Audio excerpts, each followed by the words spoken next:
Okay, again we're out the back of Ultimate 4-wheel drive, and here's another job. We're doing a EFS suspension system on this GX 200 series Land Cruiser.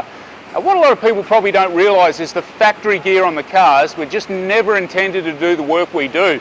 With our type of vehicles, we like to load them up, we like to tow boats, caravan, trailers, we like to put a lot of gear on, and we like to do a lot of corrugation work. So the factory suspension's just not up to that job, and this particular vehicle's getting a EFS suspension. And you hear the boys working in the background on it at the moment. They're busily pulling everything apart.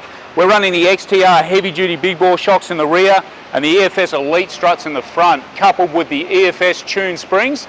And this 200 series is going to get a real birthday. It's going to ride a lot better, carry the load, and work on that corrugation and all the things that the particular owner on this vehicle wants it to do. So we'll go through, the boys are pulling the suspension out, and we'll show you it going back in and getting it back on its wheel. While we've finished the 200 series EFS suspension, the vehicle's been all set up, wheel aligned, ready to go. So another client's going to be able to pick their car up, go off-road, tow, and do things a whole lot better than what the factory setup was. So they're going to be looking forward to that. Some of the other things we're doing out the back today, we just fitted a Rhino Evolution bar to this Ford Ranger. And as you can see, it really does look the part. Fog lights built in, it's got winch capacity, all the jacking and recovery points, and looks like it's meant to be there. So that's quite a trick setup. Some of the other things we're doing today is we're fitting a suspension system to this Ford Ranger. Now, as you can see here, we've just pulled the factory rear leaf springs out.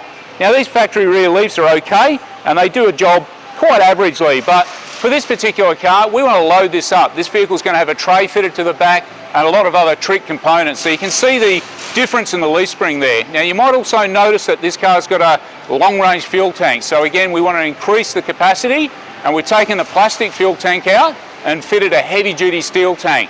So that's going to increase the range dramatically. So this car's going to be having a range of mods, and we're going to go through that. But nice suspension system, upgrading the shock absorbers, upgrading the leaf springs, and a lot of other trick stuff. So stay tuned as to have a look at more behind the scenes things here at Ultimate 4-wheel drive, so you get a good idea as to what you can fit to your 4-wheel drive and what happens in a high quality workshop in behind the scenes.